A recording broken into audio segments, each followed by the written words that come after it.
Hi everyone and welcome to Central London! So today we're gonna see Big Ben, Westminster Abbey, we'll go to Trafalgar Square, then walk through beautiful St. James Park, maybe stop for a little coffee, and then we'll go to the Buckingham Palace. And in the evening I have a very special event. I'm going to London Film Festival at the South Bank Centre's Royal Festival Hall. It's a gala screening of Roofman film with Channing Tatum. To be honest, I'm very excited about this one. I'll definitely show you as much as I can. Before we continue, please don't forget to subscribe, leave a comment. Have you ever been in London? What's your favorite place in London? Stay with me till the rest of this video to see it all. First, I arrived at Westminster Tube Station, which is located right next to Big Ben and the Houses of Parliament, one of the most iconic and famous symbols of the United Kingdom. The area is incredibly busy at almost all times. You will hear dozens of languages and see groups of tourists taking photos and videos next to the landmark. Pickpockets also operate in the area, so hold your belongings tightly and stay alert. What every visitor should know is that Big Ben is not the name of the tower, but of the bell inside it, which weighs more than 13 tons. The tower itself is called the Elizabeth Tower. Big Ben first ran out across Westminster on 31st May 1859.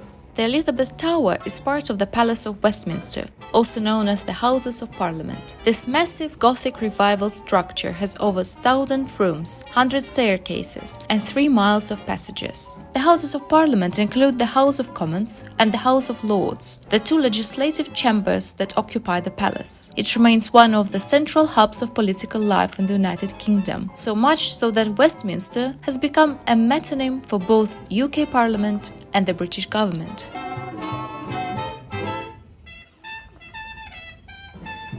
Welcome to Westminster Abbey. Just across the road from the Houses of Parliament, you'll find another world-famous landmark. You can buy a general admission ticket for £31 to explore the historic building from the inside. But the views from the outside are just as impressive. Westminster Abbey was founded in 960 AD by monks on a small island in the Thames, known as Thorney Island. Looking at this gorgeous structure today, all I can think about is the centuries of history and every monarch who has crossed its threshold. Westminster Abbey has hosted every British coronation since 1066. It's also the site of many royal weddings, including the 2011 marriage of Prince William and Kate Middleton, as well as the 1947 wedding of Queen Elizabeth II and Prince Philip. Westminster Abbey is also the final resting place of many famous figures. 17 monarchs are buried or have memorials here, and around 3,300 people in total are buried or commemorated within the abbey, including Charles Darwin and Isaac Newton.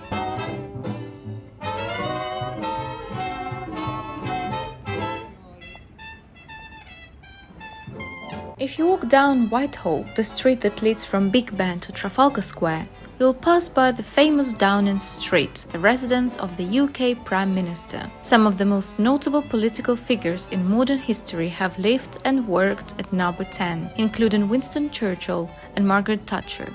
The next stop on Whitehall is the Royal Horse Guards. Here, you'll hear the rhythmic knocks of the horses' hooves, creating a unique historical atmosphere.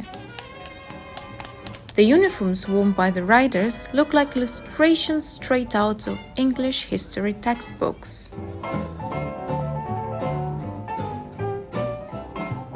In front of me opened the legendary Trafalgar Square. Even if you've never been to England and live on the other side of the world, you've definitely heard of it. The square is named after the Battle of Trafalgar, a British naval victory during the Napoleonic Wars against France and Spain, which took place on 21st October 1805, off the coast of Cape Trafalgar in southwest Spain. The 169-foot column at the center of the square is topped with a statue of Admiral Lord Nelson, who led the British Navy to victory but was killed during the battle.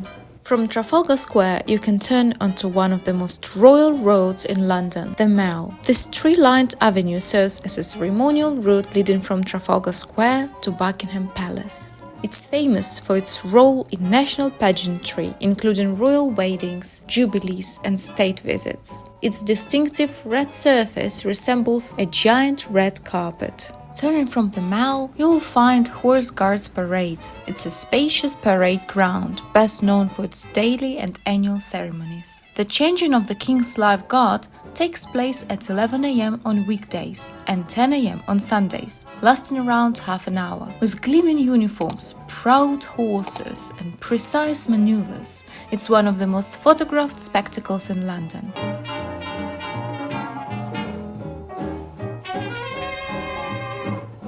I continued my walk to St. James's Park, planning to enjoy some nature and stop for coffee at the local park cafe. I must say, the atmosphere here is completely different from that near Big Ben or other main attractions in central London. Less crowds and noise. Some people are still rushing, but most passers-by move at a slower, more relaxed pace. St. James's Park has a rich history, including being a royal hunting ground established by Henry VIII. It's known for its wildlife, including pelicans, but it was also once home to exotic animals like camels and crocodiles. I stopped at St. James's Cafe for a quick lunch and coffee. It's such a pleasure to have a bite surrounded by nature and to anticipate the rest of the walk that awaits you. Inside, I saw people working on their laptops, writing in their notebooks, or simply enjoying a drink with friends or partners while out walking their dogs.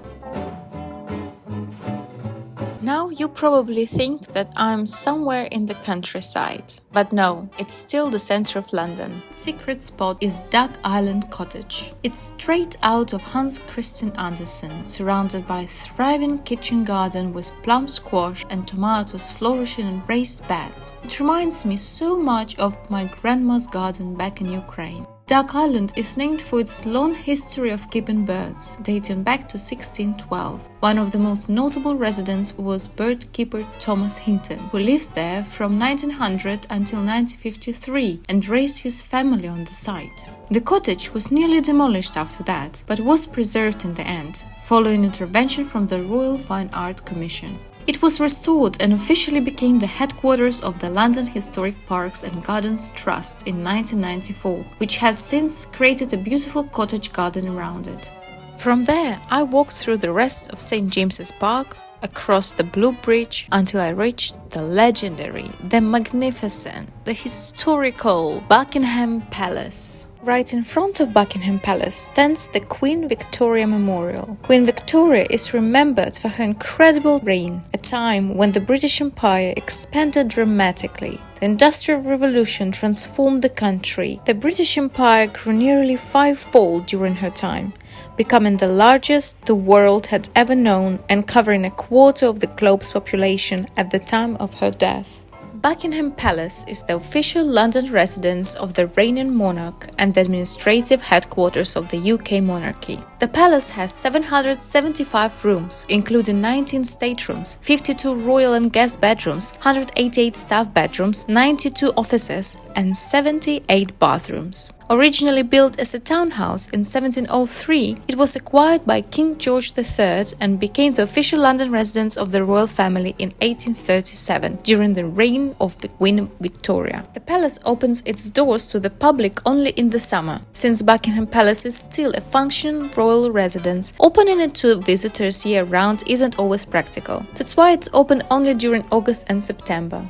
The palace even has its own village-like facilities: post office, a doctor's surgery, police station, a swimming pool, and a cinema. More than 800 people work at Buckingham Palace. These employees work across various roles to maintain the palace and support the functioning of the monarchy, including a clockmaker who is employed full-time to maintain 350 clocks and watches inside the palace. Next, I walked along Hyde Park to the bus stop, where I caught a double-decker to the next very special location. Seriously, what can be better than hopping on the top level of an empty bus, grabbing a seat in the front row and enjoying the ride? Double-decker buses actually date back to the early 19th century. They first appeared in Paris as horse-drawn omnibuses and were later popularized in London. The two-story design was a smart way to fit more passengers into a small space. London's buses are famously red, a color chosen to make them easy to spot and strengthen the city's transport brand. And then I finally arrived at my special place, Don Books on Marylebone High Street. This flagship store is housed in a stunning Edwardian building, and stepping inside feels like entering a book lover's dream. With 3 floors of books, oak-paneled galleries, and a gorgeous skylight letting in natural light, it's easy to see why it has a reputation as one of London's most beautiful bookshops. While Don Books is famous for its travel books, it also carries a carefully curated selection of fiction, non-fiction, and children's books. The shop has retained that old-world charm that makes browsing a joy. Walking through it, I felt like a kid in a candy store, discovering worlds within worlds. No wonder bookworms from all over the world make a pilgrimage here.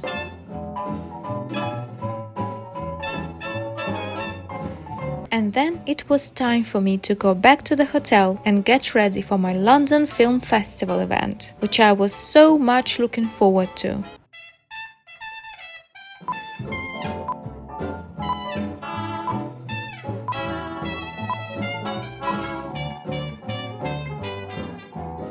For London Film Festival, ready! I left the hotel early to have a bit more time before the start. London at night dresses up in bright, beautiful colors. The London Eye glowing pink and Big Ben shining like true gold.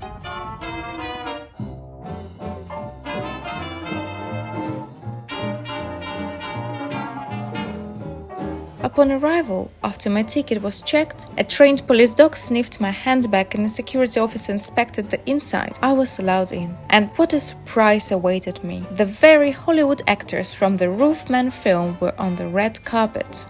I've always loved Channing Tatum from Step Up, The Vow, 22 Jump Street and so many more. He's a brilliant actor and dancer.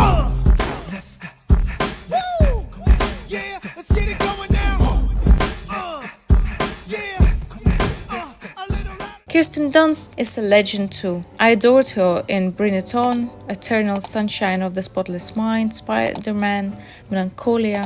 I couldn't believe that these amazing actors were standing just a few steps from me.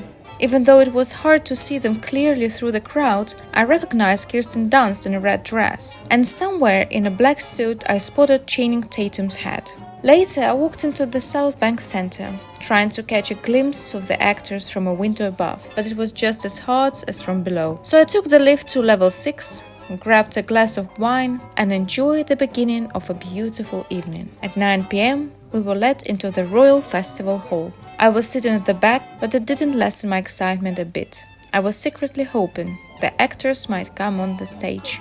And my heart skipped a beat when I saw the director and actors stepping onto the stage right in front of the auditorium. There was a brief interview. It's an incredible on-screen partnership. So did you do a lot of rehearsals before you went into the shooting, or how did you kind of prepare? No, we didn't. We were kept very far away from each other. Derek loves to set these scenes up where he can kind of, mess with you. He knew how nervous I was to act with Kirsten, and he exploited that. Basically, he was like, all right, so I don't want you guys to meet. And they were ushering me out of one door and her into another one. And the first time that you will see us together actually having a conversation is during the Red Lobster scene, and I literally am walking in just going, I hope that she likes me.